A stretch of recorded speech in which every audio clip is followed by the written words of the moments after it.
real quick and we'll get started. All right, Justin, I'm going to record it. So if you guys want to take a look at this later, you can certainly do so. And then one last housekeeping item.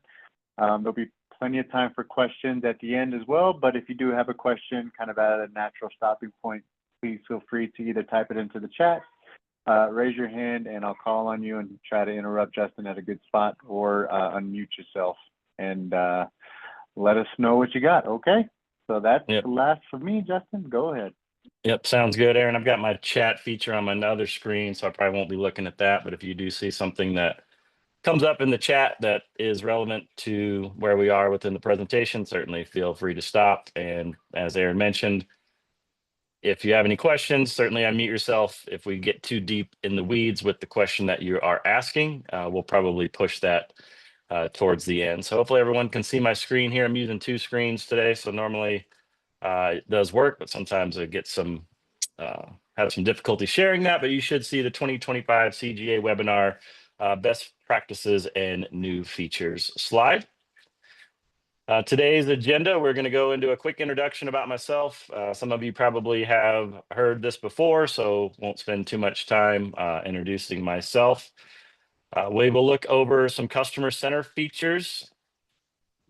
This is for customer managers. Some of you may not be customer managers within your account, but certainly there are some features that we'll want to have you address if you are a customer manager, or if you're a league manager, you're going to want to talk to the professionals at your facility to make sure that the customer manager settings are set so that you can move forward with a successful season. We'll look at some best practices. There are a ton of best practices, but I chose, a handful of the ones that I feel are most important to be successful with tournament operations. We'll look at some new features. As always, most of you have seen, we will do a quick presentation on Golf Hub, which is a great way for those of you who are on the TM Club platform to build out a registration so that you can have golfers register directly into your events and leagues. And then, like I said, I've got a screenshot of those questions that were presented that we can go over individually at the end of the presentation. Quick introduction again, Justin Scott here. Mustache March is going on, so in honor of that particular month, look a little bit different than this photo. 22-year PGA member, 8 years with Golf Genius, served in a number of different capacities within Golf Genius. First couple of years on the support team, and then the last 6 as an account manager. Most of the time I have had Colorado in my region, did have a brief hiatus where I was not the account manager for the Colorado Golf Association, but happy to be back and working with the CGA and all of you, and hopefully giving you successful tournament management experiences at your facility. I have worked at multiple facilities before I got involved with Golf Genius. So those of you who are behind the counter, PGA members, apprentices, certainly know what you go through on a day-to-day basis. So trying to give you the most efficiency while using tournament management is what we like to do, so we can give you the ability to perform those other hundreds of functions that you perform on a daily basis. We'll get into the customer center review. These will probably just be screenshots where we don't go into the program itself. Some of the new feature releases we may pop into the account to show you where those are. But most of our customer center review is just based off of the either 5 or 6 tabs that you have across the top of your dashboard when you log in as a customer manager. Some of you who aren't customer managers may not be familiar with this screen, but again, these are some ideas that you could possibly let your facility know that, hey, have you done these operations to make yourself successful and also make your league successful if you are a league manager. At the master roster level, we certainly want to make sure that you refresh your master roster from GIN, certainly on a weekly or monthly basis, especially right now when you have GIN subscriptions either being added or activated within your account. Once we refresh the master roster from GIN, we'll call on GIN. We will bring in new golfers who have purchased a subscription at your facility. And then if someone has changed their profile within GIN, we will certainly update that information. We've been getting a lot of questions lately about changed emails, changing in Golf Genius, but then converting back to what is in Gin when the refresh is done. Gin is the source of truth. So I would certainly recommend to all of your golfers to make sure that their Gin profile is up to date. The CGA would probably appreciate that as well, so that they're communicating with a correct email to those particular golfers in your master roster. Those of you on premium, custom fields, actually we'll go into custom fields. We want to make sure that all of the information in your player's profile is contained within the master roster, so that when we bring information into events or leagues, all of that information comes over associated with that particular player. So you can see here in my example, we've got some players who don't have an email, some players who don't have a T, maybe some golfers who don't have a GIN number. Maybe they're not in your GIN roster, but we need to add that based off of a GIN lookup. We certainly want to get all of these custom fields populated into your master roster, so that when you build events and leagues, this information funnels into those leagues. The one thing that GIN doesn't give us, unfortunately, is a cell phone number. It is in GIN, but they do not push that over in the refresh. So those of you on premium, you may need to build a new custom field that has mobile number as a custom field that we can populate into a player's profile. So those are the things that you want to check within your master roster, refreshing from GIN and making sure that all of the players' profiles information is correct. And again, those of you who are league managers, maybe your customer manager can work with you to get all of the information in the player's profile so it pushes through into your league. Seasons and categories. On a annual basis, you want to add a season into your account. Normally, Colorado being seasonal in nature, normally we categorize those seasons as a calendar year, so that when we categorize your events and your leagues, they are contained within that specific season. And then under your customer settings is a categories tab where we can build out different categories. And then we populate your events and leagues into the correct season, into the correct category, so that you can have a nice catalog of all of your events and leagues in a nice chronological fashion, so that you can find them in an easy manner. It's always funny to me. You see these accounts that they'll have 300 events. They won't have seasons set up. They won't have categories set up. They've got 300 events under their events and leagues tab.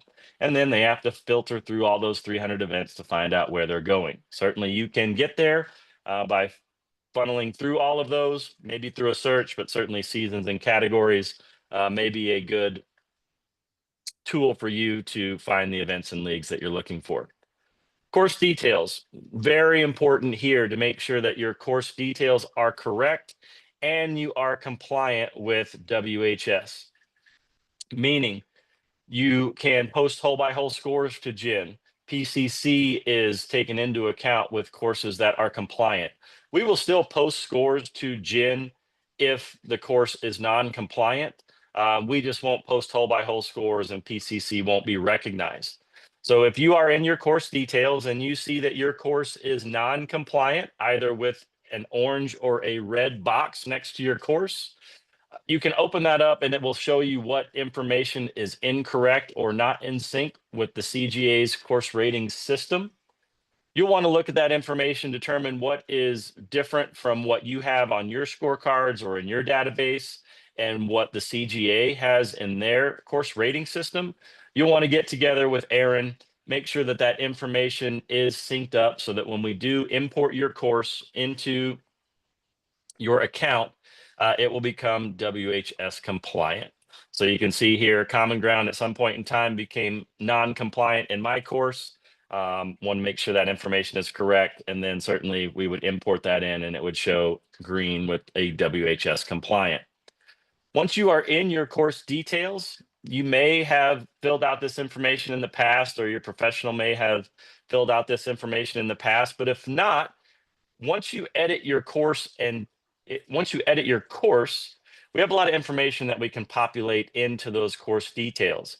Abbreviation for the course, tee time intervals, green depths, order of holes that need to be doubled up if you're running a full course closer shotgun, pace of play, possibly color coding your tees or giving your tees an abbreviation. All of this information gets funneled down into printed material in other areas of the software. So if you don't have an abbreviation for the course, you're not going to see that. If you don't have a tee time interval, you're going to have to set that every time you go to create your pairings and set your tee times. So certainly your course details is a great way to expedite some of the work that you will do once you get into building out your tournaments and your events and your rounds. Your portal.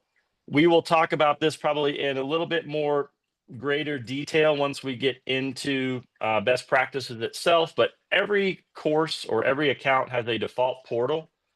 We want to make sure that that has a nice logo, banner, and background, possibly also some photos or some images that we can populate into this portal page. I guarantee if I go to any one of your facilities website, it's not just going to be some blank page with text telling me about your facility. There's going to be some sort of animation or some sort of eye-catching photo that will hopefully draw me to your website and keep me on your website. Again, that's what we want to try and do with the default portal. So it gives a nice look for your members and your players at your facility or within your league. And again, we'll look at this in a little greater detail. I think we'll have some time just so that you can find some of the areas within the portal that we want to try and maximize their efficiency so that you're comfortable with designing those portals on your own, because it can be a little intimidating. This is probably one of the lesser used features for whatever reason. I guess people just sometimes don't want to take the time to invest in understanding the portal design, but hopefully with a little bit of help, we can get you moving in the right direction. Under your default settings, not going to spend a lot of time here. There are a number of settings within the default settings. As you can see, we have 4 or 5 tabs depending on what platform you are working with. Just check those default settings to make sure that they're set how you wish. Those push down into events and leagues that you create. Not to say that we can't change those on an event by event or league by league basis, but if you don't have it set correctly, again, you're going to have to change those in every event. If you don't have the time zone correct and you're using some sort of registration functionality, you're going to have to either open registration at the incorrect time or go into those events and change your time zone one by one in those events that you have created. So certainly look over your default settings under your customer settings, default settings, making sure everything is in order there. And the help tab. Most of you probably have used this help tab. Some of you may have not, and you just go direct to the contact us feature and get help from support, which is fine. However, we are always trying to promote self-help and self-training, and that's what our knowledge base will do. We have over 1,000 articles, a couple hundred videos and webinars that we offer within our knowledge base. So if you're having difficulty navigating the program, certainly go to the help tab and we will give you suggested articles on the page that you are on. But you can certainly search the knowledge base for any other articles that you may need to try and investigate. We have pre-recorded webinars within our knowledge base. So if you just type in webinar, you'll get about 30 pre-recorded webinars that you can watch. We have live training on a weekly basis where our support team gives training webinars where you can have Q&A at the end of that session. And then if you have searched the knowledge base, viewed webinars, attended some training, obviously we have our Contact Us feature where we have support representatives on staff 24/7, 365 that they can hopefully walk you through the scenario that you're being faced with. My tournament isn't scoring properly. I'm having difficulty printing my scorecards. My registration form isn't working how I think it should. All of these questions can be answered through our support representatives where we conduct a internet chat back and forth with you and the support rep. So hopefully get you moved on in the right direction. And we certainly know golf is not a Monday through Friday 9 to 5 operation. That's why we have support representatives on 24 hours a day. So that is the customer center. Again, those of you who are league managers, you can certainly get with your customer manager and look through those with them if you would like. Set up some time with your golf professional to make sure that those customer settings are in order. No questions there. Great. Moving on to best practices. Again, these are just some of the best practices that I've kind of thought up, just kind of, hey, this will be a good way for you to improve your operations. Again, there are multiple best practices, and we can get into more of those if we have time, but these are some that I thought were most important to hopefully help you with your tournament operations in 2025. Within a league, round signups. Most of you probably here do run a league of some sort at your facility. With round signups, we're trying to get rid of the paper signup in the back of the golf shop. We're trying to get rid of the emails that you are receiving on your personal email invite. We're trying to get rid of golfers heading up to the counter and having them be signed up for a league round. Round signups is a great way to automate this functionality, where if we have league rounds, you can kind of see in this screenshot, hopefully everybody can see it. I tried to make it as large as I could. We have league rounds where we have set scheduled sign up, open, and close dates. And we've also chosen to automatically send out these invites to players with a valid email address. So what we would do X number of days before a round is going to be conducted, we would send out an invite to those golfers, asking them if they would like to participate in a particular round. And based off of their answer, they would choose, yes, I'm playing, no, I'm not playing, or ignore the email altogether. The round roster gets built based off of those responses. And then certainly we would close the round at a particular point in time so that we can go ahead and create our pairings. With the automation, we have the ability to customize the email that goes out. There was a question about customizing round signups. We will get to that towards the end, but we do have the ability to customize the information that we are sending out to those golfers on a weekly basis. And you can see there may be a time where we don't want to send out a round sign up. For instance, the club championship, we would only send out round 1 invites because there's no need to invite golfers for round 2 and 3 of that club championship, because they've already committed to playing in round 1. So again, round signups, a great way to hopefully reduce some of that back and forth, those email conversations, or the sign up sheet on the back of in the golf shop where people are scratching their names off, adding their names in. Let's just go ahead and let them do that through the portal and through signups on the portal. And they can certainly change their interest in playing. If they decide that they have a commitment that they forgot about, they can certainly change whether they're playing or not via the portal. For those of you who are using the premium platform, we do have an open tee time feature. I did just want to mention this because this does give you the ability to build a pairing sheet within Golf Genius, so that you can push that pairing sheet to the portal. The round gets opened up, and then golfers will access the portal and sign themselves up and or other players up to a particular tee time. Now you notice here, I did not assign a tee time or a starting hole. So this may be just the way, hey, I'm going to sign up in a foursome, but I'm going to assign you a starting hole or a starting time. We could put starting times in here if you wished, and golfers could then choose those times that was most applicable or most efficient for them.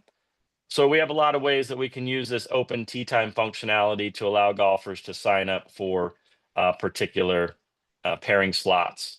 I will mention one other thing. Within open tee times and round signups, you always have the ability to send a message to the manager. That's probably another good feature, and we put that in a lot of different places so it's easily findable. So that if you are using round signups and you need to let your manager know that you need an early tee time, you can certainly send a message to the manager. That message will be sent to the manager on the manager site and on an email if that is set up in the default settings for that particular league. So sending a message to the manager is another good way to communicate, and all of that information is housed within Golf Genius, as opposed to having to go and try and find that information in your personal email or your work email. Automatic handicap index updates. Again, another great way for leagues to make sure that the indexes will be updated at a specific point in time. Based off of experience and green grass, never failed that I would have the tournament set up, ready to go, scorecards printed, golfers on the golf course. And then somebody would come in and be like, well, this isn't my current index. Why is it not current? Oh, I forgot to update indexes. So I'd have to go back, update indexes, reprint printed material, apologize to that particular person of the mistake that I had made, and then, move on. Again, no harm, no foul. It can always be corrected. But as opposed to putting yourself behind by having to create printed material again, we have the ability to automatically update indexes at a particular point in time or a particular day. So as you can see, we would come in, this is in your league profile under handicap settings. Again, we don't recommend setting this at the master roster level or at the customer center level. This is more on an event by event or league by league basis. So we would automatically update indexes 3 days before each round, or we can automatically, update handicap indexes on a particular day of the week. Normally for league play, a particular day of the week is probably best and I guess we need to kind of just be careful with those multi-round tournaments.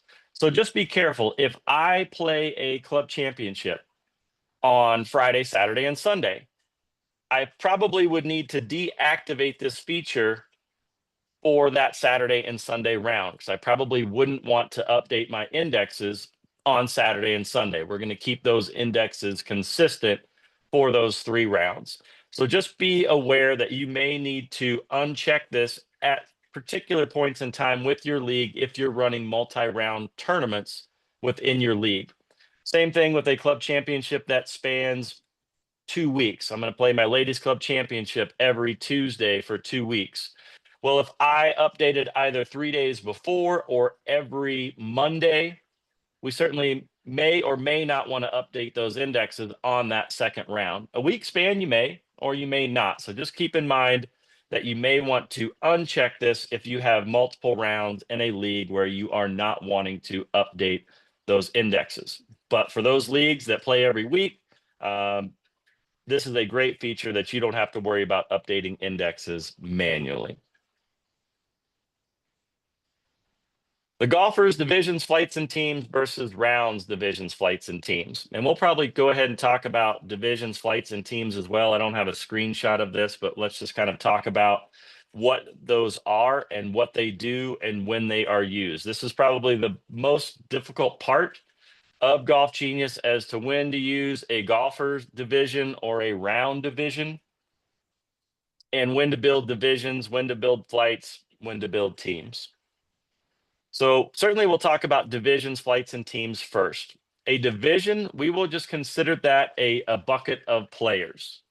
We have a men's division. We've got a ladies division. We've got a senior division. We are going to confirm these golfers into these particular divisions based off of that bucket that they need to be placed in. Now, I could be in multiple divisions. I could be in the gross division in the club championship. I could be in the net division in the club championship.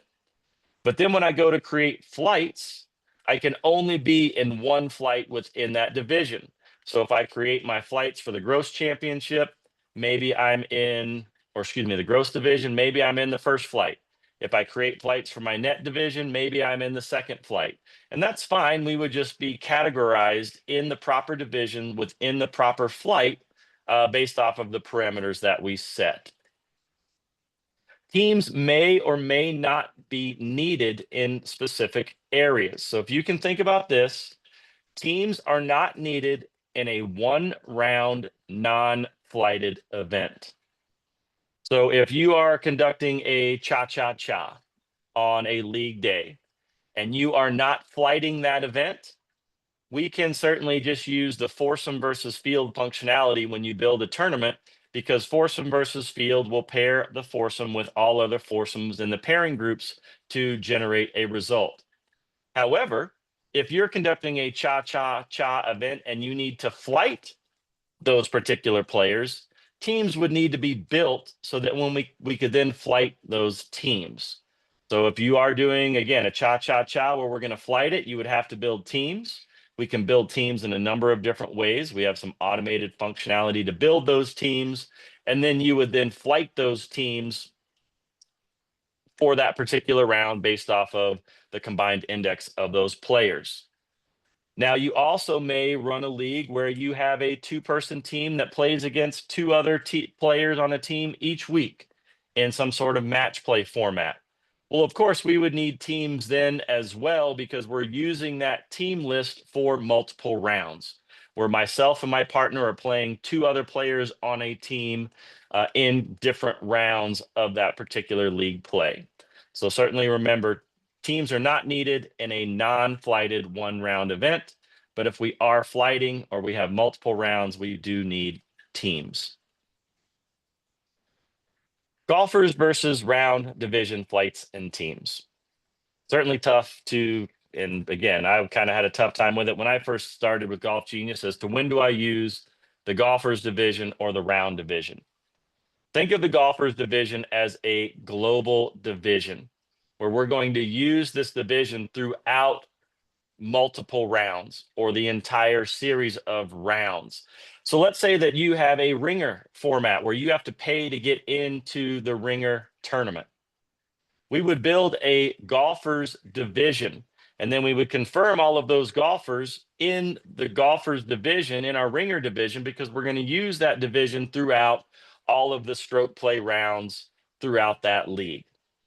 So that's one example of, hey, I need to build a division in my golfers tab because we're going to use this for multiple rounds within a league.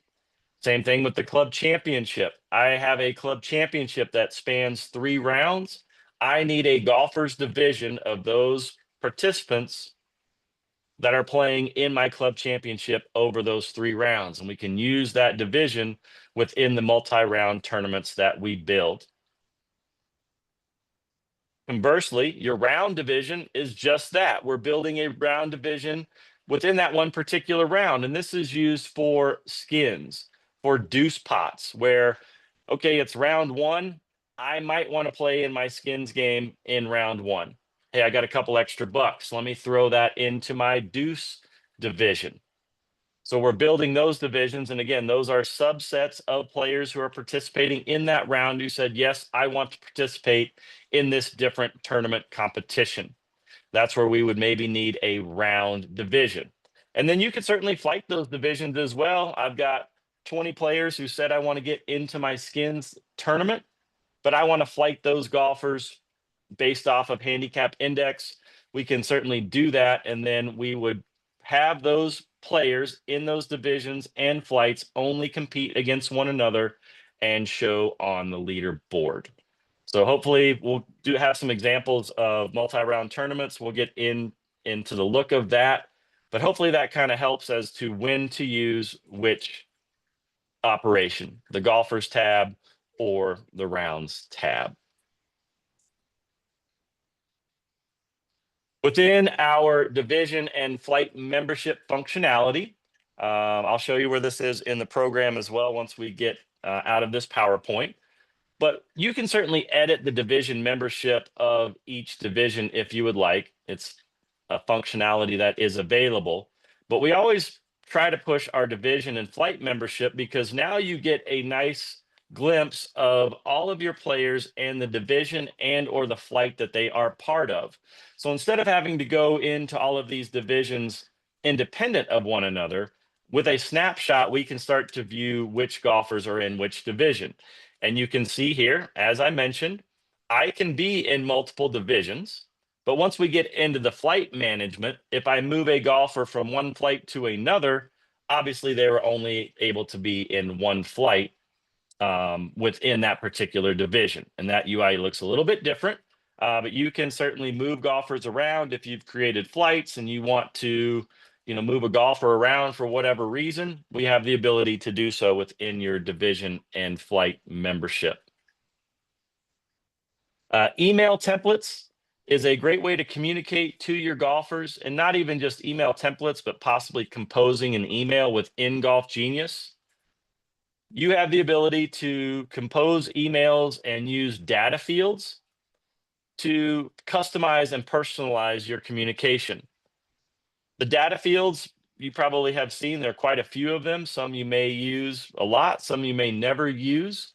The hardest part is deciding which data fields you want to use and how to find them, there is a search functionality where you can certainly search for a particular character within your data field, and we would bring all of those data fields up with those characters that you've typed in.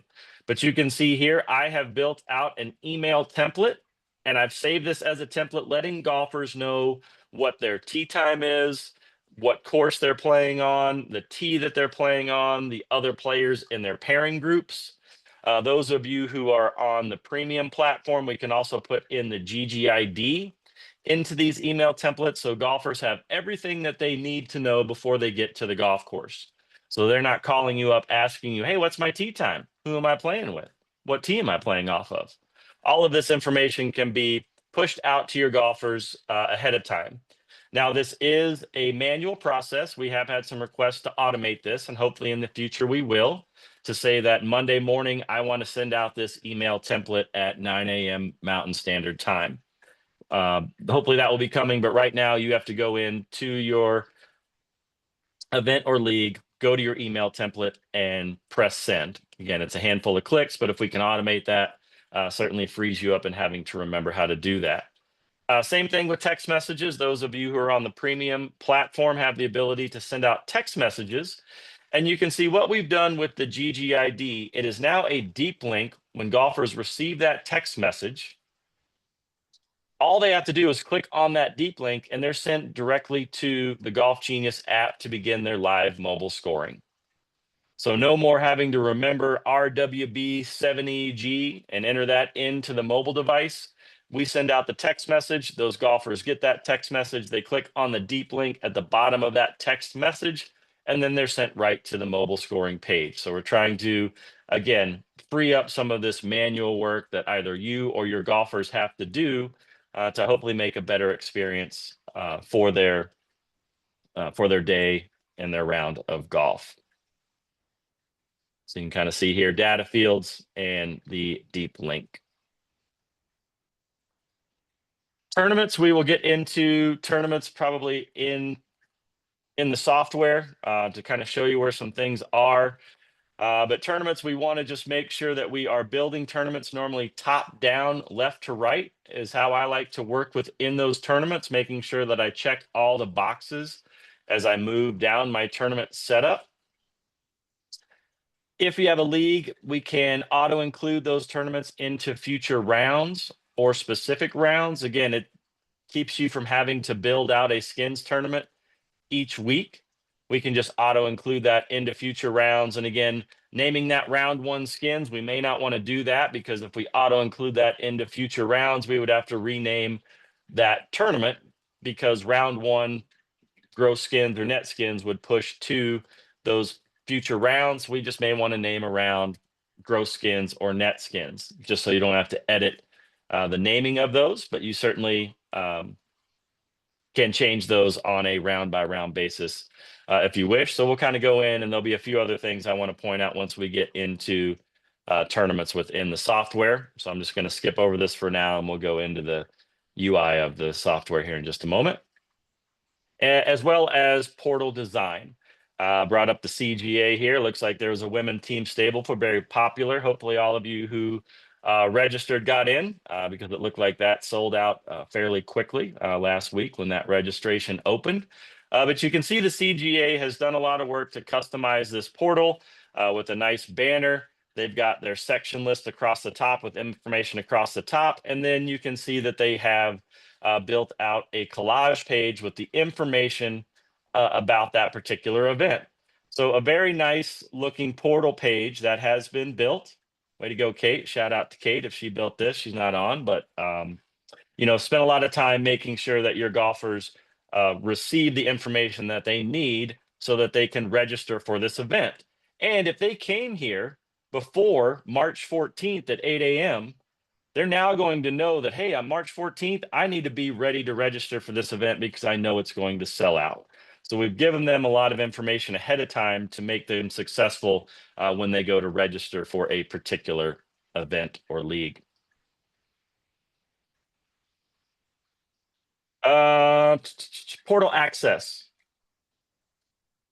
I put this in just the other day, just thinking, people are like, well, how do I get my golfers to the portal? And I actually forgot one other way that we can get them to access the portal.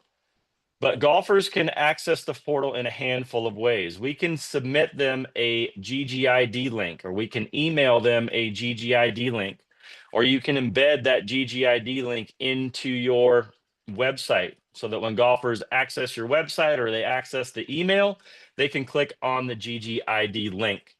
Now, there is another link above the GGID link in the dashboard that doesn't have the GGID associated with it. And we get this all the time. Hey, my golfers are being asked to enter in a GGID because it's a private site and it has private pages. That's why we always recommend to enter in the GGID link so that the private pages can be seen and then your golfers aren't asked to enter in a GGID. Now, golfers can also go to golfgenius.com and enter in the league GGID or event GGID. And in this case, it's CGZX2Y. Okay, very difficult to remember. And I probably should have changed this before I put this screenshot up, so I apologize. But I could certainly rename my league GGID to CGA 2025 training. That's obviously a long GGID, but I could certainly change those characters to something that is more recognizable so that when those golfers go to golfgenius.com, they could just enter in 2025 CGA. And as long as that is unique, golfers would be sent to that portal page to see all of the information on that portal. Registering golfers to use a league portal. This sometimes gets a little bit, some people have a tough time comprehending what this does.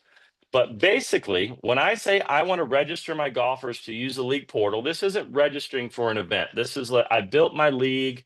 I have all of my golfers in my league, and I want them to have access to the portal by not clicking on a URL link or entering in a GGID. I can register those golfers to use the league portal. They'll be sent an email address they'll be sent an email to generate a password associated with their email address, so that when they go to golfgenius.com, they enter in their email, they enter in their password, they are sent to that portal or the portals that they have been registered to. Let's say they're part of a couples league, a Tuesday ladies league, a Friday 9-hole league. If they have access to all of these leagues via registering them in a dashboard view, they can get to those portals without having to click on 3 different URL links, without having to remember 3 different GGIDs.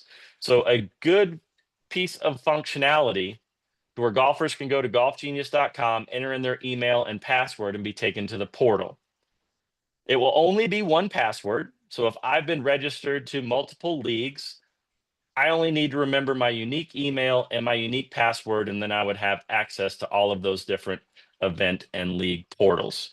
And if you want some more information on registering golfers to use the league portal, Help tab on the right-hand side will have a nice, distinct knowledge base article on how to utilize that functionality.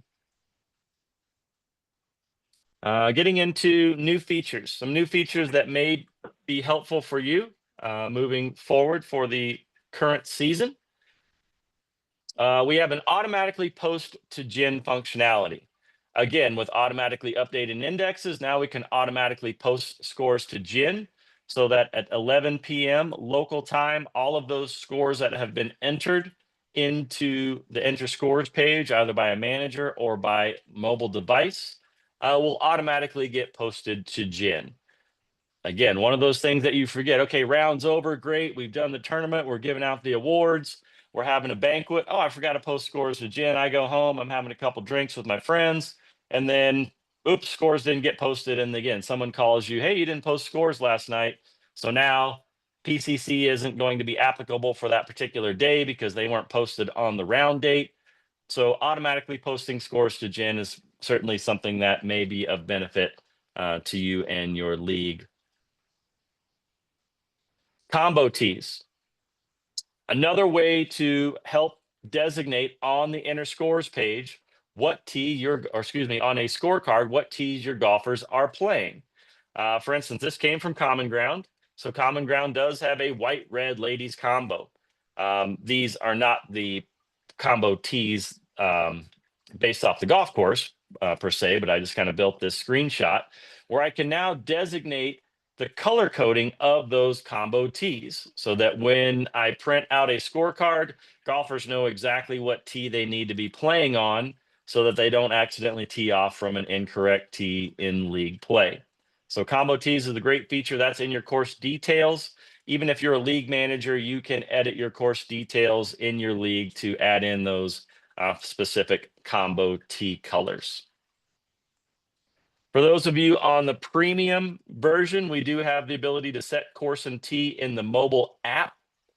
This is a good way to where if you don't know which tee your golfers are playing from, oh, I played from the red one week, but oh, these 3 players are playing from the silver, so I'll go ahead and join them on the silver this week. We have the ability to allow golfers to select that when they go to their login for the mobile device so that we can choose the proper course tee and the holes that we're playing if we give them the ability to choose any one of those 3. Just another way that keeps the manager from having to go into the edit pairing page and change the course and tee of those golfers because that player may be on the golf course already. They can't change it till the end of the round. Again, that changes stroke allocation and possibly results. So a good feature for those of you who are using premium and mobile scoring. Again, passive pace of play, another premium feature that we have built that allows timestamps to be recorded when scores are entered into the mobile device. So another way that you can start to track what holes might be playing longer, what groups may be having a more difficult time getting around the golf course. And then you can use this snapshot view to hopefully have a nice conversation either with the superintendent or with those players who are taking a little bit longer to get around the course. Maybe we move the tees up for league play, or maybe we have a discussion of how golfers can possibly get around the golf course faster. Maybe don't take as many practice swings. Maybe finish your story in the golf court as opposed to on the first tee or on the tee when you're getting ready to tee off. So passive pace of play is a nice feature that we've added that you can just look at the scores that were entered on the mobile device. And again, they may not be 100% accurate. If I forget to enter in a score on a hole, well, I'm going to be behind once I enter in that score. But once I catch up, obviously I'll be back on time. So, you know, the manager would probably just ignore that score that wasn't entered when I finished that particular hole. Round signups with custom fields. I am kind of focusing in on premium features just because, you know, the TM Club platform is very robust as is. So we're trying to add in premium features. This is coming here within the next couple of weeks. Round signups with custom fields where we can start to ask questions of your golfers when they sign up for a round. Are you staying for lunch? Do you want to get into the skins game? What tee would you like to play? And then we have this information in a round profile so that we can certainly use that for letting the food and beverage department know how many entrees we need to make. I can build my skins division based off of that answer as opposed to sending a message to the manager or building that based off of when golfers show up to participate in the round. So we're really excited about this. For those of you who are on premium and have done round signups in the past and probably have asked, well, hey, I want to know these answers to these questions. Well, hopefully here within the next couple of weeks, we'll have this available for you to use. And this is just what it would look like when golfers go to sign up for a round. Sorry, it's a little blurry. It came from a spec that was pushed out. You know, obviously we can include those questions. We can make them required. And then if you've used a registration form, obviously this is very similar to what the registration form looks like when you're signing up for an event or league through a registration system.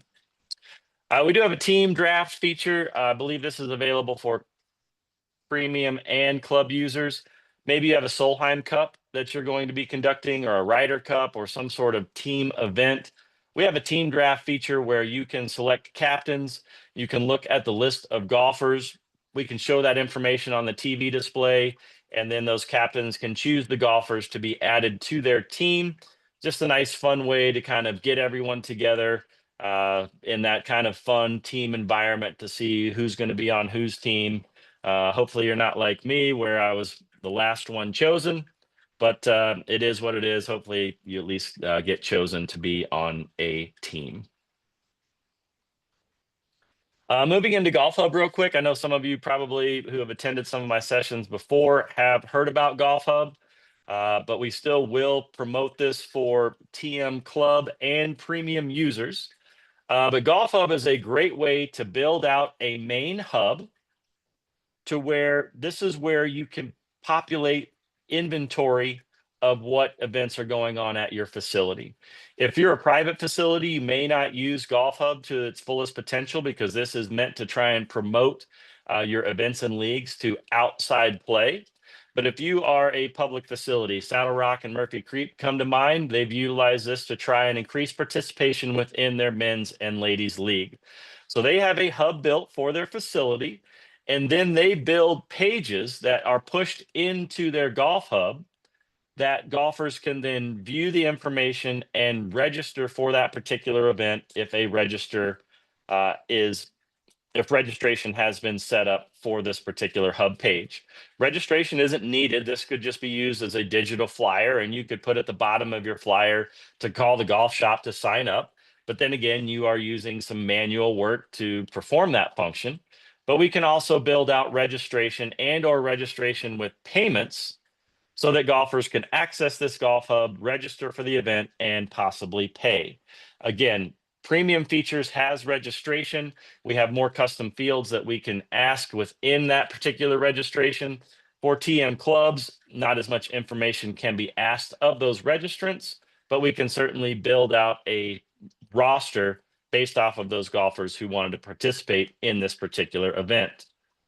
We have flyer opportunities that you can build. Again, you don't have to promote Golf Hub with registration. You could certainly build out a flyer to post in your golf shop somewhere or post it on social media. And if you do have registration built, we have the QR code embedded into that flyer so that golfers can take a picture of that QR code and they're sent right to registration from their mobile device. So again, trying to automate some of this functionality so you're not having to deal with a lot of this on a day-to-day basis. We built out an event coordinator functionality where you can send an email to the event coordinator where they can send you photos, they can send you a description. So we just populate that information into that particular hub page. Those of you who have done events, you're communicating back and forth with the coordinator. They're sending you emails, you're sending them emails, they're sending you documentation.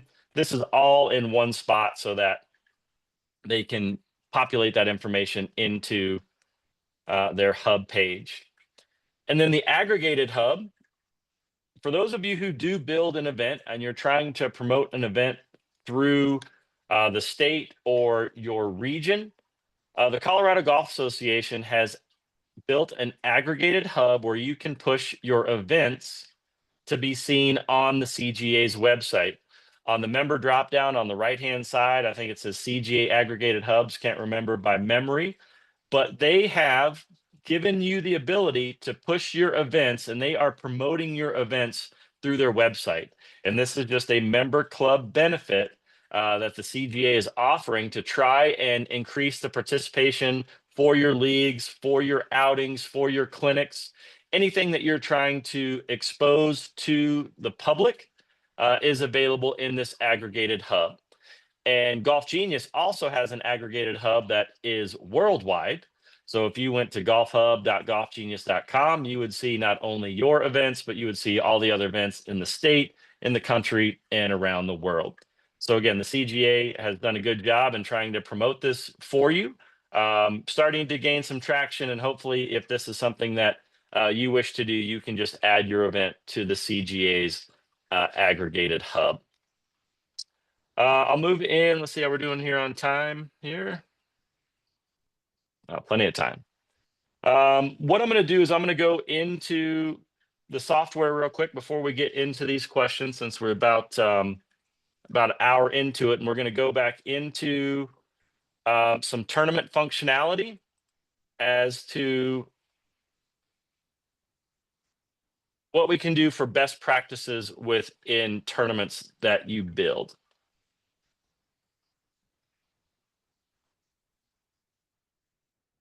So if I come in and add a new tournament, again, we are working from top down, left to right, where I want to give the tournament a proper name. And then sometimes what happens is, and I'm sure sometimes what you have seen, maybe within the name,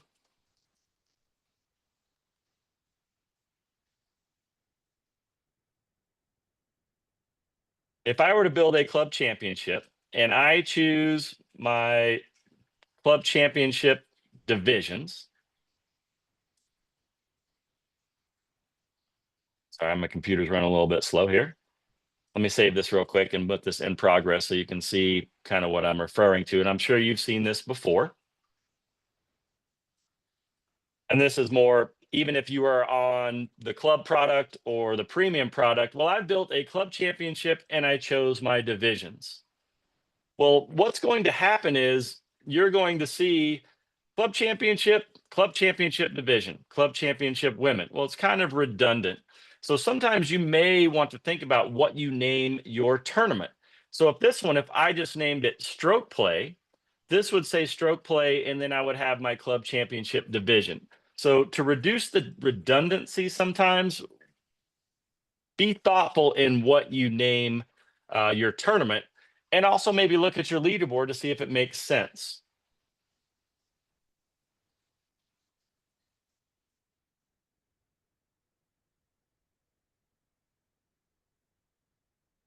Get this load up here. Must be a lot of people on Golf Genius today getting ready for the season. But again, as we go down, top down, left to right, and again, same thing. If my club championship women's division, my club championship senior women's division, if they're all playing the same format, I don't need to create 3 different tournaments and select each division independently. I could select each one of these divisions, and then again, based off of the tournament format, we would score them all within one particular tournament. So a lot of times I see, somebody's got like 8 different tournaments because they have 8 different divisions. Well, there's nothing wrong with that, but they just had to build 8 tournaments as opposed to building one tournament and selecting those divisions to be scored within that one particular tournament. Now, if formats are different, obviously we need different tournaments to represent those different division scoring opportunities. But if it's the same format, we can certainly choose the same division. Again, making sure your formats. A lot of times people are like, well, I want to conduct a particular event, but I see incorrect selections.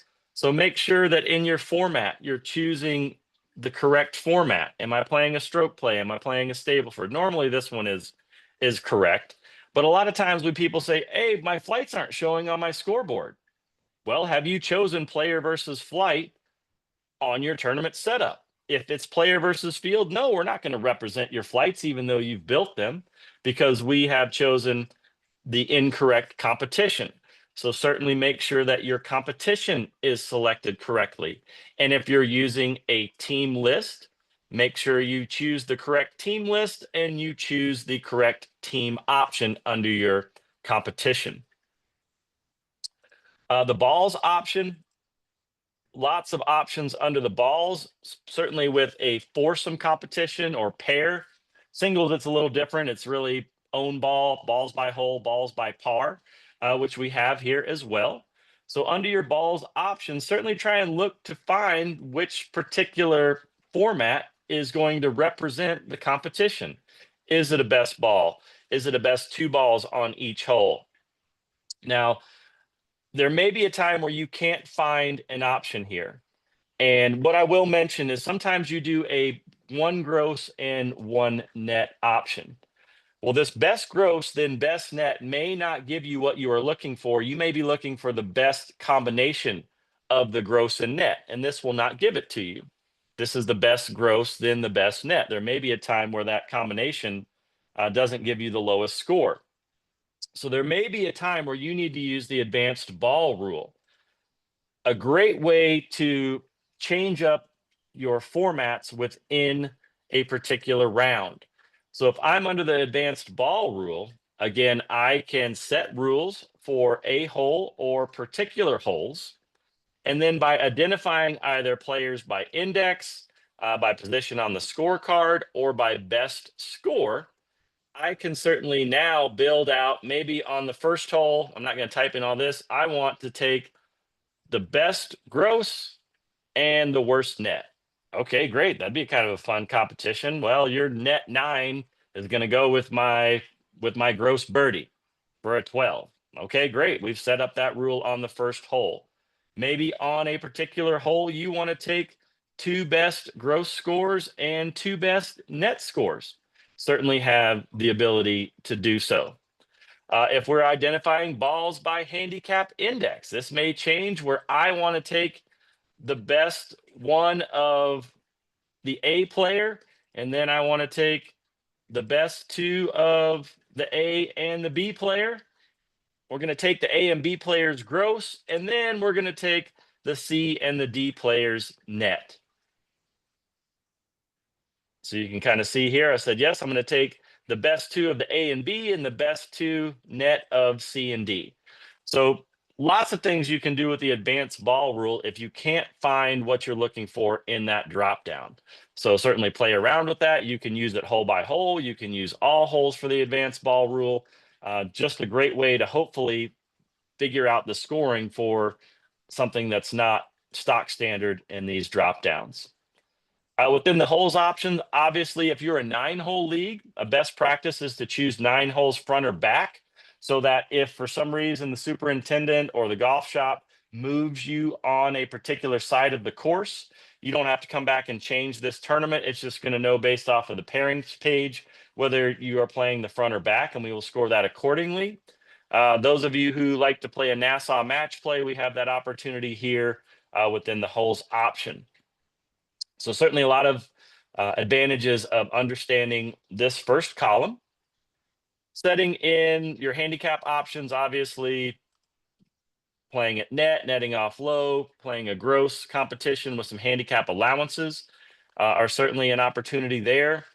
And then the tie-breaking method, certainly we have a number of tie-breaking opportunities. USGA last 9, 6, 3, 1, and last to first are the 2 that we see used most often in league and stroke play rounds.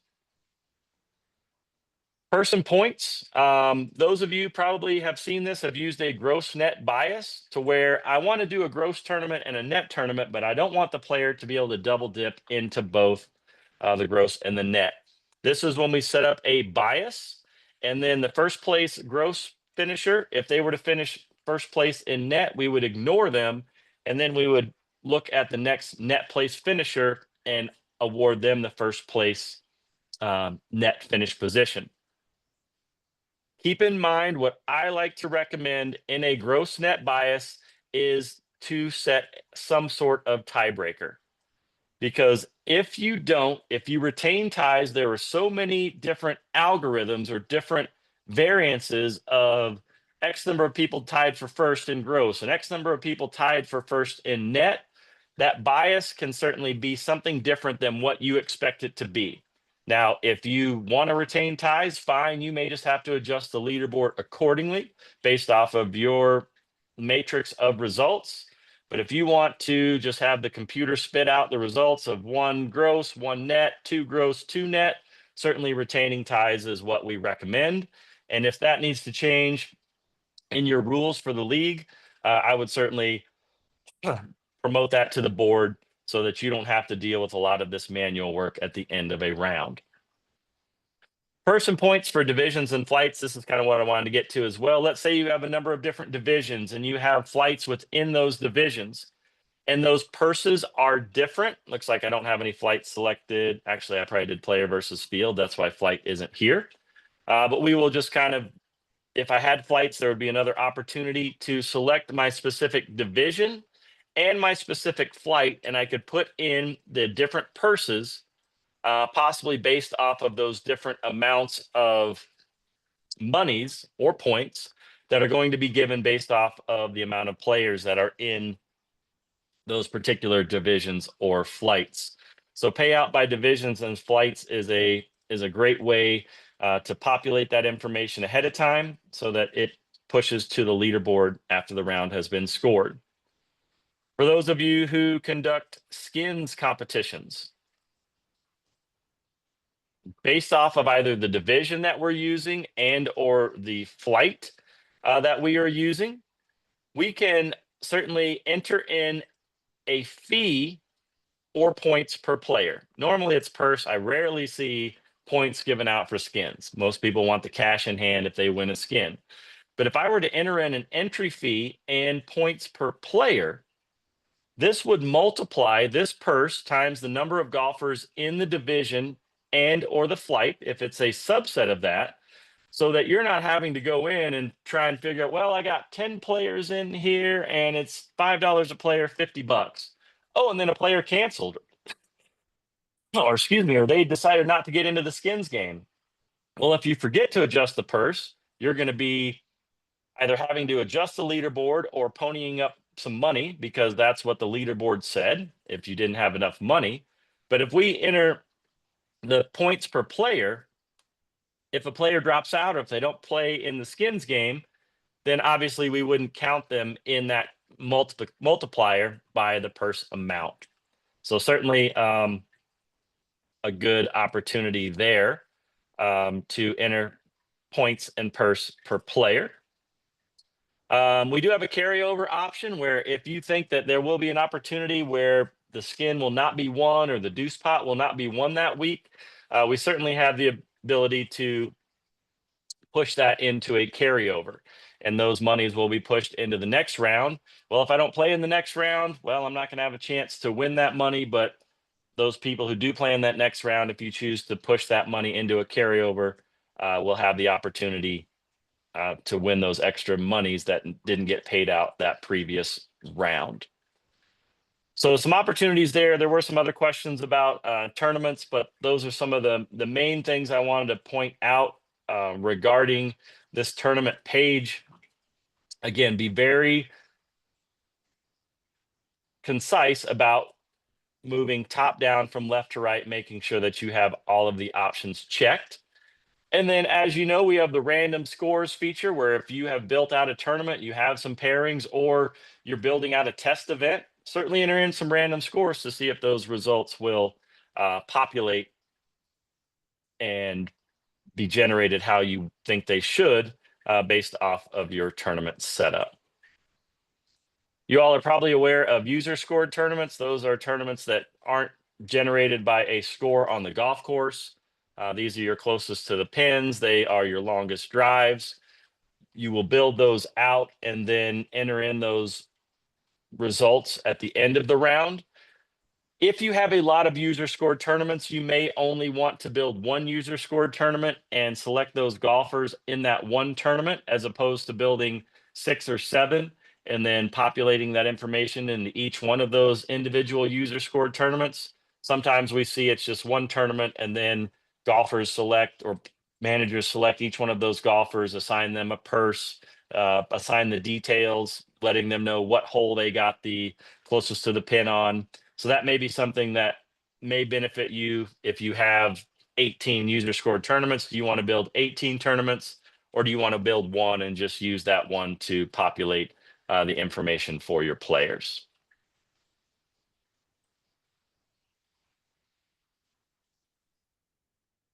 The portal can be a nice bridge from your apps tab to the member portal address is how we get from the manager side to the portal. And again, this is what hopefully we will start to use to give your golfers information. If we don't communicate via email or text message ahead of time, we can certainly populate a tee sheet. We can push results into the portal. We can add analytics. If your players want to add photos to the portal, again, we don't see this used very often, unfortunately, but if you're on the mobile device, you can push photos from your mobile device into the portal. If you're on TM Club, you could have your players come into the portal and add photos into a photo stream. So a lot of information here. And then the one thing that we may want to look at under your general portal settings, by default, your portal page may be red if you haven't done anything to it. Under the general portal settings, if you wanted to change the color scheme of your sections, you certainly could do so. That's going to change the color scheme, more representative of possibly your logoing. If you have a nice background image and you want to reduce the opacity so that the golfers can see the background image, we can certainly reduce that opacity. If it gets too light, just be careful. They may not be able to see the text, so you'll want to play around with that so that it is a nice image that the picture can be seen as well as the text in front of the picture. If the banner link, if you have a sponsor for your men's or your ladies league, we can certainly put in a banner link, and it gives you the finger option to hover over that banner, click on that banner, and they're pushed to an external link. A nice way if you're trying to promote sponsorship of a league or a company within your league or just your facility itself. The flash message, you may want to from time to time add in a flash message that runs across the top of your portal. Now, maybe you don't want the message coming from the banner. I can certainly uncheck that. So where it just has the portal message banner scrolling across the top of the screen. You could certainly congratulate a winner of last week, or maybe someone gets a hole in one and you want to give that particular person some props for a hole in one. We can certainly push that across in a flash message. Google Analytics, we see this more for facilities, not necessarily for leagues, but if you wanted to track how many clicks your page was receiving, you could certainly generate a Google Analytics ID, enter that ID in here, and certainly that would be something where you could track the amount of traffic that's coming to your website. And then if you want to move these sections around, maybe you don't want the T-sheet to be first in your section, maybe you want the results to be first in your section, we can move those around, and then those sections get populated how you would like them to see across the top of your section banner. As far as widget pages, there are a number of widget pages that are available. Now, those of you on TM Club, this will look a little bit different. You don't have as many widget pages as a premium user does. You would see them grayed out if you weren't on the premium platform. You wouldn't have access to those pages. But a lot of the pages on TM Club, you certainly do have access to regarding your standings. Maybe you want to have a player league standings, or maybe you're generating a season points list, or it's a team of league and you want to put your team league standings in the portal.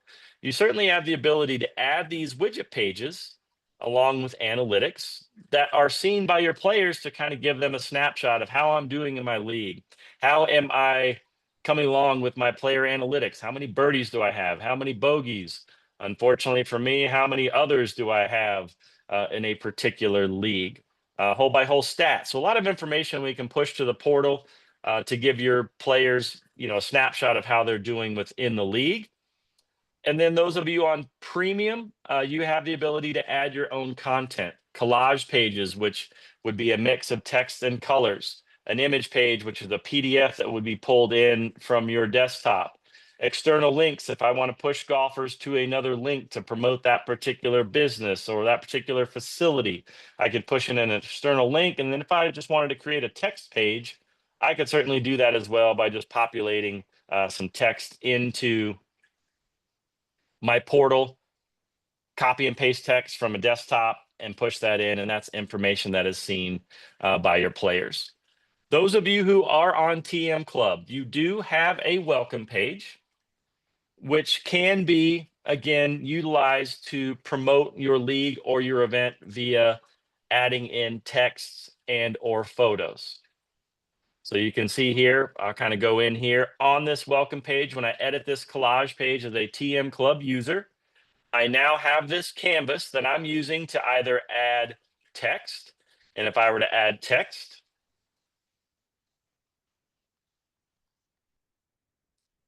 I could do my league information.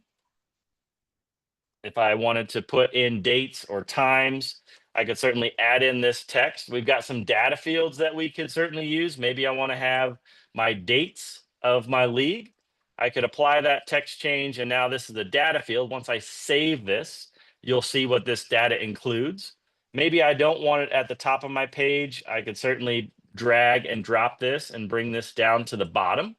So we're editing this collage page with text. Maybe I have some photos from Golf Genius I want to add in. Maybe I have some photos from my desktop, or this is where I want to congratulate the player who got a hole in one. I could take a photo of them with their golf ball in their hand next to the hole and put some information in there. Add rectangles. We have watermarks that we can put in. Anything that you want to add to this page to kind of highlight what your league is all about. So down here at the bottom, I've added in my league information. Wednesday, March 6th through Thursday, March 6th, 2025, I had a year-long league.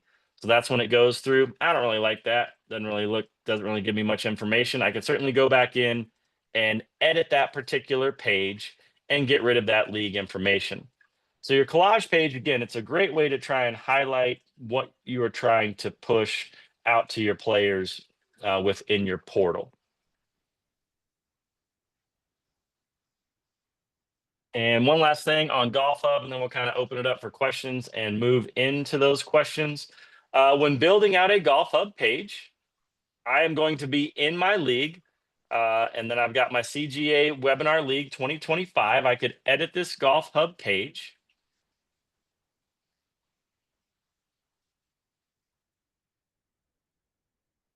I can give it a tournament name. I can choose the golf course. I can give it a league description. I can add in a schedule. I can add in sponsors. I can change the banner, and I can certainly change my thumbnail that will be seen on my particular Golf Hub page.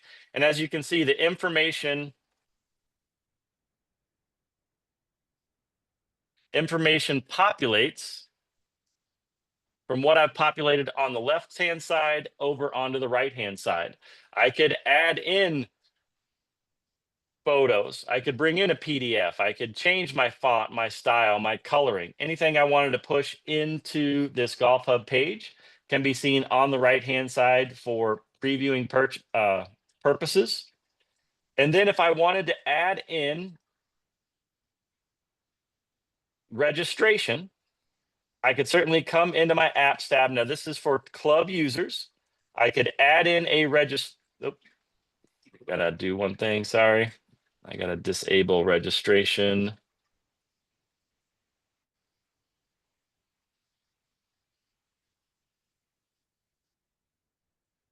For those of you on premium, you would just use the registration that you have done in the past within your registration center, and that would populate to the hub page. But if I'm on TM Club, I will have the opportunity to add in a registration where it gives me the ability to set a player limit. I can set X number of golfers, whether it includes 1, 2, 3 of 4, or maybe 4 of 4. That will be something that I would just build out within my registration form. I can set a closing date so that this registration will close at a particular point in time. So I can go ahead and build out my pairings after registration has been conducted. I could add in an entry fee, and my registration options. I could certainly build out registration options of a $400 charge for 4 golfers. Oops. I could build out a registration pricing of $400 for those particular golfers, maybe a description, lunch included. And now I've built out a registration option that I would then connect my Stripe account to, which is just a third-party credit card processor. And when I registered to this event, I would pay my $400, add my 4 players, and then that money funnels through the credit card to Stripe into the checking account that's associated with that Stripe account. Or we do have an option, be like, I just want golfers to know that, yes, it's going to be $400, but I just do a payment offline where money does not flow through a Stripe account.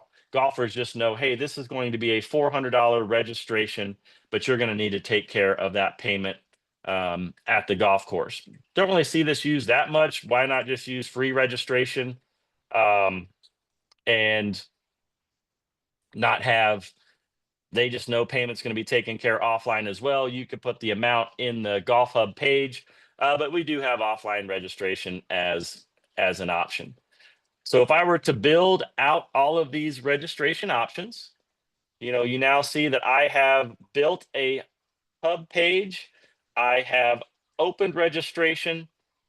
And actually, let me get back here. I missed a step here. If I wanted to push this particular page to the CGA or Golf Genius, this is where this would be an opportunity too. This would say the Colorado Golf Association. But if you didn't want it to go to the CGA, maybe this is some event that you don't want to promote on their website, you would certainly just unselect that option and it wouldn't appear on the CGA's website.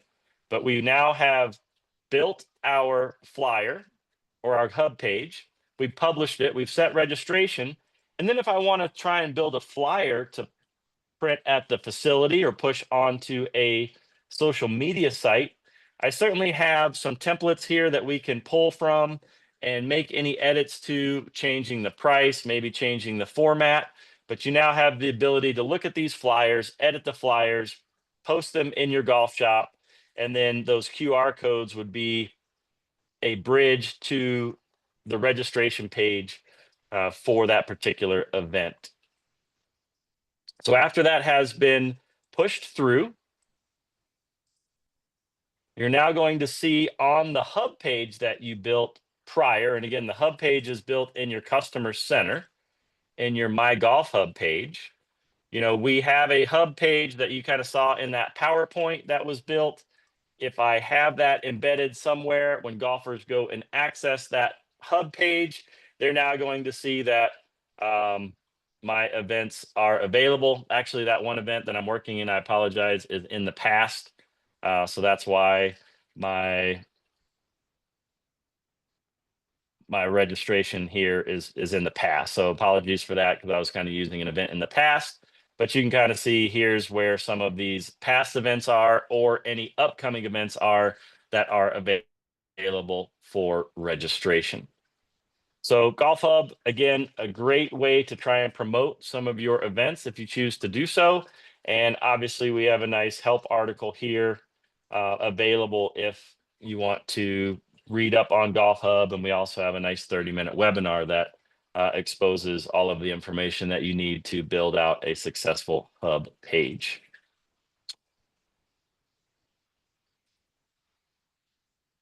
Let's see here, I got a couple questions. Is the portal available to club membership or only for premium membership? Looks like Aaron answered that. You do have access to the portal, and kind of as I mentioned, your widget pages may be a little bit limited, and building your own content may be a little bit limited, but we have found that we've given ample number of widget pages to a TM Club user that they can promote tee times, they can push results, analytics, most improved player, anything that your golfers may need to not ask you can be pushed in through a TM Club account. So great question there. I am going to look at my questions over here on the left, so my apologies for straying away from the screen, but I'm just going to kind of move down these kind of in order that they were sent in. We'll get into all of those. We've got about maybe 15 minutes to address these questions, and then I'll leave us another 20 minutes for any other questions that come up or any follow-up to these questions. So I'm just going to go through these in order. Setting up a special play of the day, eliminating the worst hole.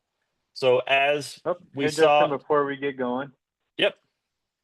We have one question from Sandy. Sandy, if you would unmute yourself, and the floor is yours before we get started with the questions that were asked. Oh, okay. Well, I wasn't sure when to do this, and this wasn't covered, but it's a question that's been burning our league for many years. So I hope you don't mind me asking. It has to do with pairings. Okay. So we have tee time preferences 1, 2, and 3, and so you'll sign up for those. And let's just say tee time preference 2 is an hour and a half in a range. We end up with situations where a few players will always be at the beginning or always be in the middle or always be at the end, but they never get to rotate beginning, middle, and end of the hour and a half time frame. What do we do to make that different? Well, I guess, are you setting up divisions for these different time frames? And you're creating pairings based off of those divisions? I can't answer that question because I'm Okay. not that sophisticated, but Well, that's everybody well, that, okay. Well, that sounds like probably what would have to happen, because if I have all golfers together and I don't have a division, we're just going to pair golfers randomly within that time frame. So it sounds like you may have divisions: division 1, division 2, division 3. 1 is early, 2 is mid, and 3 is late. And we would pair those golfers in those subsets together. In your let me see if I can get into these pairing rules that I haven't created. See if I can't. Let me get into a round that hasn't been scored yet, or let me just get rid of scores, kind of show you. We do have some advanced options in these random, in your pairing opportunity. So under your create new pairings,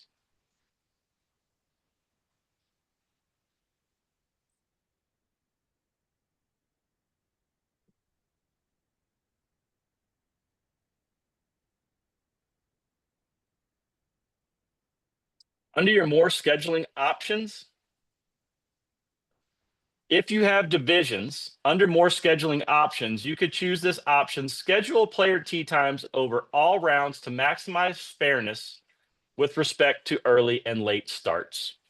So that's where we are going to look at previous rounds of players, noticing that if I was early in my Division 1 early times, if I had the first starting time that first week, I may get a later time that next week, because we are scheduling tee times to maximize fairness with respect to early and late starts.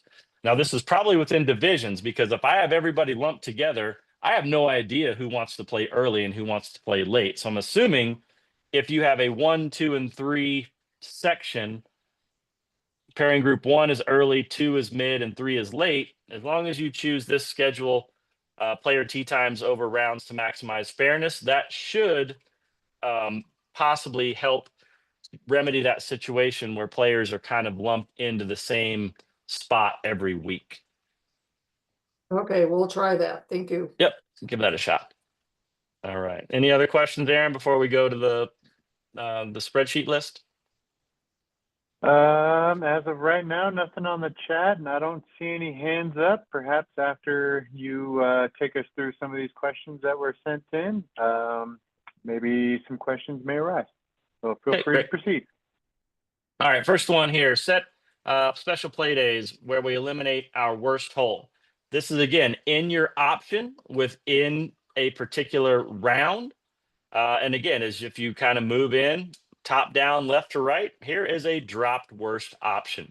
So if I want to drop my worst 1 hole, if I want to drop my worst X number of holes, we could certainly do so.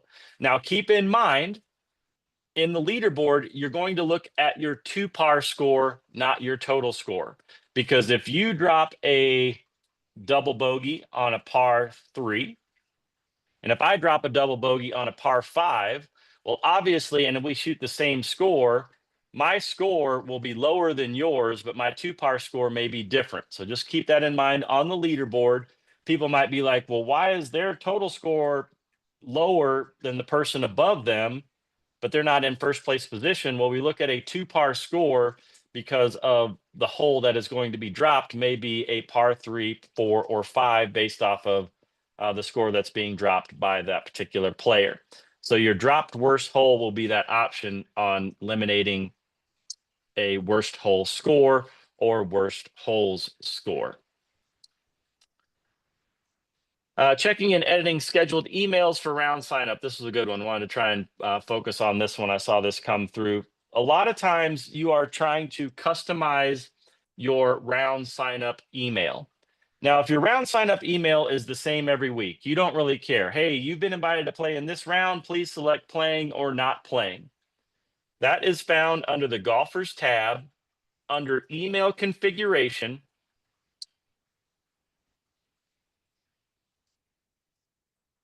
When a golfer signs up for a round.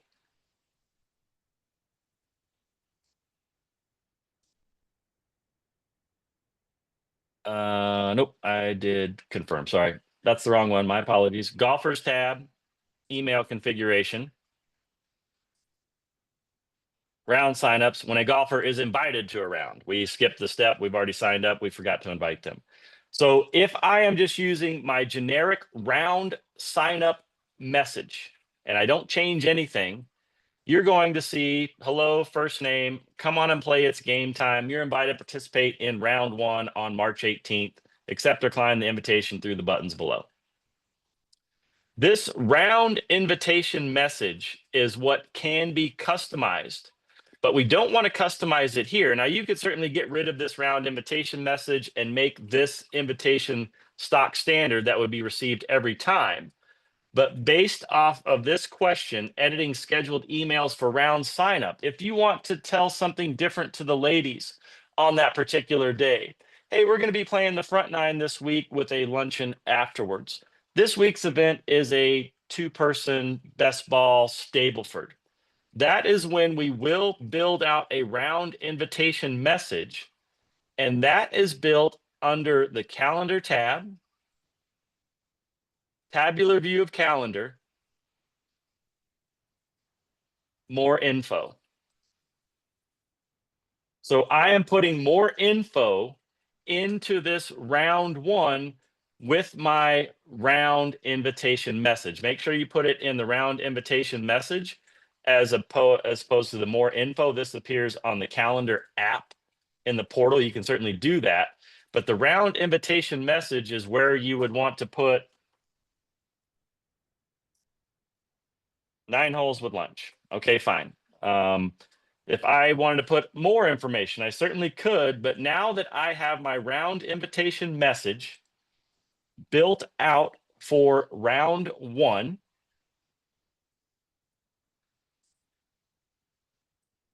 once that round 1 invite goes out, we will populate that round invitation message into that body of that email. So if you are wanting to put in a different message or add in different messaging to each one of your round invites, again, that's done under your calendar tab, tabular view of calendar, more info. And we populate that information, and that's pushed into the round invite. And then the person who did have that question, if we want to go in a little bit deeper towards the end, if we need to expand more, we can, but let's kind of hold off till we get these other ones answered. But great question. Prevent a member from playing if fines are overdue.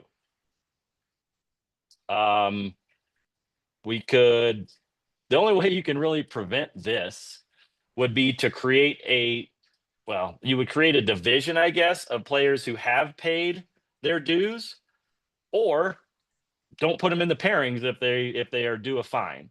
That's something that you're really going to have to kind of monitor on your own. I can't, we could build a division and not put that golfer in the division and then create pairings for that division, or we could send round invites to that division and that player wouldn't be sent an invite. But this one seems like this is just something that you're going to need to handle offline, either get them to pay their dues, or if they don't, once they sign up, just don't put them in the pairings. So there's not much really we have for automation with fines based off of some sort of conduct or not showing up for a round. I think that's going to be handled more offline or outside of Golf Genius. Tips on a league to make it as simple as possible. Hopefully what we've gone through today in regarding setting up golfers divisions or rounds divisions, understanding how to use flights and teams, as well as divisions, will be some ways to simple as possible. Making it simple as possible would probably be to, you know, maybe reduce the formats. Maybe it is only a net stroke play every week. That's certainly a way to simplify a league. Maybe if you're conducting a skins game, everybody has to pay to get into the skins game. That's another way to simplify it where, hey, you are playing in this round. We're going to conduct a skins tournament and everyone has to pay to get in so that you don't have to create a skins division based off of a subset of golfers that want to get into that skins game. Certainly another way to simplify that operation within a round. Hopefully showing you league or round invites. Certainly a way to simplify getting golfers into that particular round so that you don't have to manage that sign up sheet or the personal emails that you're getting within for a round invite. Again, if you have whoever put this out, maybe we'll try and get some ideas to how your league operates and we can try and maybe see if we can't make it a little bit easier. But yes, there is some work within a league round. You know, we have to get players in there. We have to build a tournament, but maybe simplifying some of those operations on the day of, maybe we can look to try and make things a little bit easier. Using it for self sign up. Again, we talked about round signups. That's how we would certainly utilize the round sign up functionality, the open tee time functionality to send out invites, have golfers accept that invite, and then they're populated into the roster based off of that invite. Or if you're on premium, we can have event or league registration. We didn't even really get into that, but that is another feature where you're building out the, oops, I lost my question, sorry. That is building out a registration form. And that's what populates your golfers to the particular league. So if you're on premium, we may want to think about setting up some sort of sign up so that golfers have to sign up for the league itself initially. And then once they're part of that league, we then manage those rounds using the round sign up. So if you're on premium, we try to use registration to get into the league. And then either premium or club, we can use the round sign up functionality for golfers to designate whether they're going to play in a specific round or not. Documents for storage. How do I download documents for storage? Golf Genius has unlimited storage. So if you're just looking to download documents for your own personal filing, we have the ability to download results to PDFs. We can download results to Excel files. We have the reports center that has the ability to access different reports that will give you different information. So again, as soon as we're done with all these questions, may need a little bit more explanation of downloading documents for storage because Golf Genius has unlimited storage capacity. Setting up your weekly tournaments. Again, that's under your tournaments tab. If I have these different rounds, you can see here, at least within this example, I set up a multi-round club championship that was 3 rounds. I had a match play qualifier that we conducted that then pushed golfers into a bracket tournament. I set up a better ball, a scramble, an alternate shot. These are all set up if they're weekly tournaments and they only count for 1 round. That is built under the rounds tab tournaments. So hopefully you saw based off of building that, we go in and you could have multiple tournaments in 1 round. You could have a better ball of partners. You could have an individual skins game. You could have a gross skins game. You could have a net skins game. You could have an individual stroke play because these are all compatible. Golfers are playing their own ball, and we could certainly build out multiple tournaments to generate results based off of the gross scores that are entered on the enter scores page. So hopefully you got an idea of how to set up those weekly tournaments. Got another one setting up league play. hopefully you've seen kind of moving through this, and we build rounds for leagues.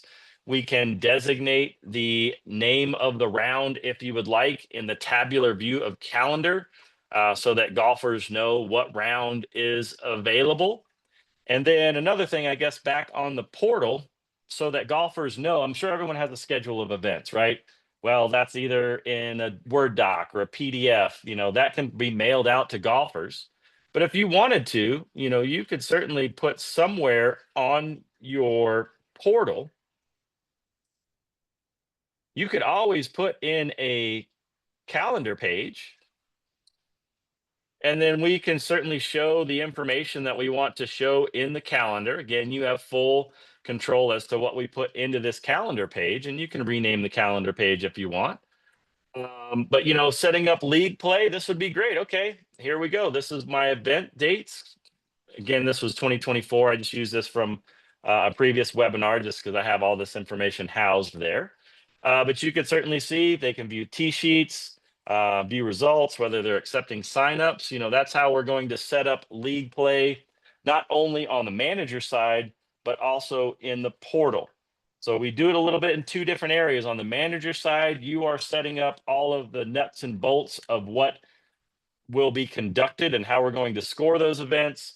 And then by pushing this information to the portal, gives that information to your golfers so that they can be like, oh, yep, let me mark off my calendar for March 20th, 27th, and 28th. Or, you know what, I'm not playing in the club championship. I can go plan some other activities around those dates. And obviously we have the ability to print some of this information on the portal. Last one, building a weekly tournament from scratch. Again, you hopefully got an idea as to how that is performed by going into the rounds tab, tournaments, to build round tournaments. And I guess while we're here, if we are building tournaments that are more than one round, a multi-round tournament, again, that's not under the rounds tab. And this is, again, finding out where things are can be a little difficult at times. This is under your leagues tab under multi-round tournaments. So if I'm building out a ringer tournament, this is a tournament that is conducted over more than one round. So I have my ringer tournament here where I can select my rounds that need to be utilized for the ringer tournament.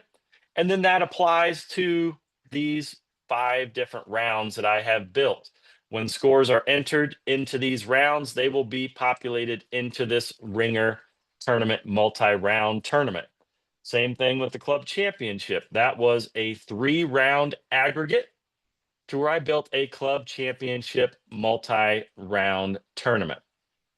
Now, while we're kind of getting in here, going a little deep in the weeds, this might be best suited for our webinar in April, but there may be a time where you have formats that aren't compatible, meaning I built in my rounds tab for one of my webinars, I built a women's member guest where it was teams of 2 where they played a better ball, a scramble, and an alternate shot in each one of these rounds.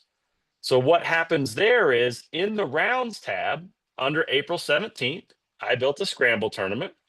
On April 24th, I built an alternate shot tournament. And then on the 10th, I'm going retroactively going backwards, but on the 10th, I built a better ball tournament.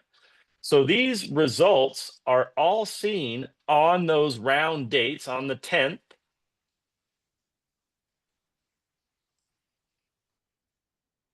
On my leaderboard, hopefully this doesn't rescore. It did.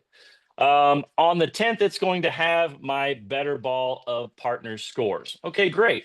But I need to get an aggregate for all 3 of those rounds.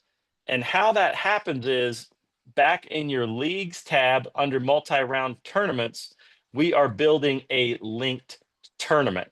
And we're linking those formats that aren't the same. We're linking our 70 that we shot on our better ball, our 60 that we shot on our alternate shot, and then our 80 that we shot on our scramble, probably in reverse order. But you can certainly see that this would be my better ball. where golfers shot this better ball score. And then I'll show you how I link these tournaments, but these are my overall results of my scramble, alternate shot, and better ball formats. And how those are linked is in the leagues tab, multi-round tournaments. I added a linked tournament and I chose my member guest overall results to include those 3 different tournaments. And if you recall, because this is a multi-round team tournament, I built that team list and my division under the golfers tab because I needed to use my member guest players. I needed to build a team list. I needed to build flights. I built them under the golfers tab because those now apply towards my 3 rounds that I have aggregated. Same thing with my club championship. I built a club championship division of 16 golfers under my golfers tab so that they can be used for those 3 rounds. But if my cha-cha-cha event, so I'm kind of jumping around here trying to get all this in. If I built my cha-cha-cha event and I wanted to do a skins division, because cha-cha-cha, you're playing your own ball, but it's a team event where you do 3-2-1, 3-2-1, and repeat.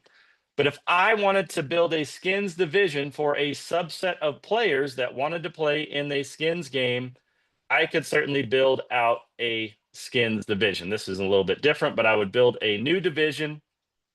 I would build that skins division. I would confirm those golfers in that skins division for that round. And then I would build a round tournament referencing that skins division, building out a skins tournament. And then the subset of golfers that we confirmed in that division would be scored based off of who got a skin on what particular hole. So it's kind of just thinking through, what do I want? Where do I want to build these things? And again, over time, it becomes a little more understandable. Certainly, there are some things that can get lost in the weeds if you've got a lot of stuff going on within a league. But hopefully, these areas of where to go will be helpful. And setting up a test. Be like, well, I've got this confusing league. I don't want to get into my league and start to mess with it. I will give Candy Coppola, I don't think she's on the call, but she's at South Suburban. She's been using Golf Genius for a long time, knows probably just as much as I do, probably if not more. But what she does is she sets up tests. She set up a pace of play test. She's not just relying on, okay, here's my league. Let's go see how it works. She set up a test with all of these different rounds and has prepared herself for the upcoming season by testing. Okay, well, that didn't work. This did.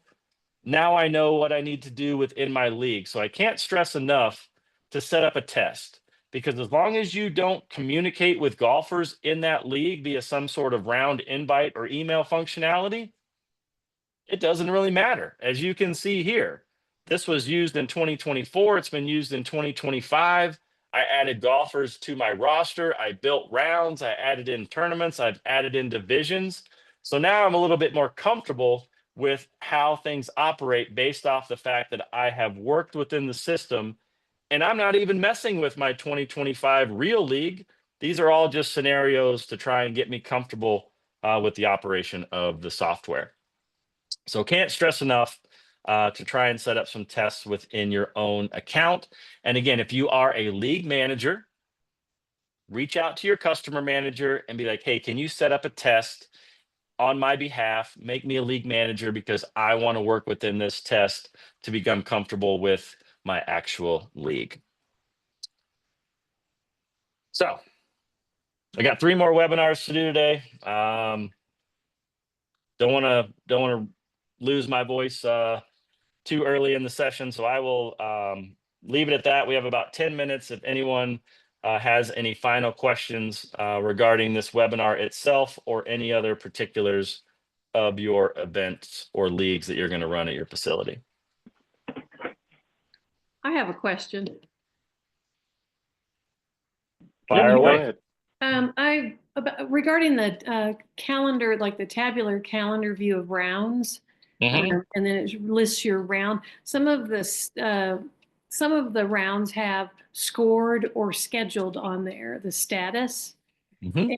And so I'm not convinced that my emails were set up correctly to automatically invite, because I didn't get the scheduled, the little orange yellow scheduled status under my rounds. And I was Okay. wondering, some of those have that and some of them don't. Okay. Well, this is in the past, but your signups, if you're setting signups, they're actually going to be seen under this signups open opportunity. The schedule just means that I have started planning the round in a league environment. But what I'm you sorry, will what was the status? well, you mentioned status here, where Yes, it's scored or scheduled. right, Meaning scheduled meaning is the only thing that what has happened is I've gone into this rounds tab, and normally within a league, you're going to see a start planning round. right, And after you click on start planning round, that will move this to scheduled. I've already scheduled this round. It has nothing to do with round signups. okay, Signups are going to be seen over in this signups open area. So if okay, I were to schedule my sign up open and close, and I'll just choose all of them to open 7 days ahead of time. And if I click go, you're now going to see in the tabular view of, this is an old league. Shoot, let me get into something in 2025. I think I know what you're explaining. Yep. Yeah, I was confused by the scheduled Okay. bar. Yeah. Mhm. Yeah. So that, and that's, to be honest, I don't even really look at this. Oh, okay, I mean, it's fine. It's scheduled. Yep. I haven't completed my match play finals. I haven't completed my round robin. That just means that I've started looking at the round to plan it. I okay, look more for signups over here on my tooltip, okay, and there'll be a little information icon. It'll say, hey, signups are going to open on this date and close on this date. I check those to make sure that I've set those properly. And then additionally, once you get into a round in the future, you'll also see your sign up open and close dates here on your okay, rounds tab, open free signups, and it should give you the information as to when those rounds are going to open and close. okay. Thank you. Yep, you bet. Perfect. Good question. Good question. Anybody else? I know there was a lot of information today. So if you're still kind of combing through the details in your head, good. If you have something about those details, now is the time to ask them. Anybody else? If so, please unmute yourself and the floor is yours.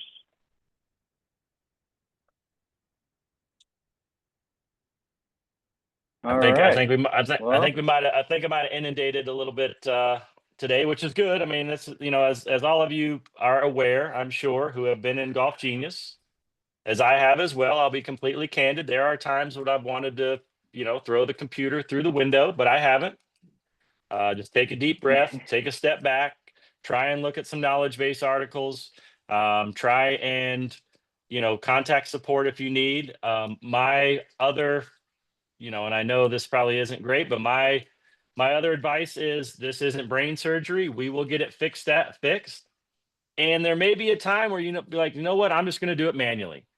Forget this. Now we don't want you to do that, but there may be a time where if you can't figure it out, we do it manually and then we fix it on the back end. There's nothing that we can't change after the fact. So certainly try and do your best to do your research, to view webinars, reach out to help if you need, but certainly know that no one hopefully is going to, not recover and not wake up the next day to play their second round of the club championship because we didn't score the first round properly. So that's what I always try and bring everything into perspective when frustration kicks in. Hopefully we can get to the bottom of things and get things figured out and solved. So Aaron, I will turn it over to you if there are no more questions. To have you wrap up, and hopefully we'll see everyone on a call on April 8th. okay, perfect. What I'll do is I'll stop the recording now.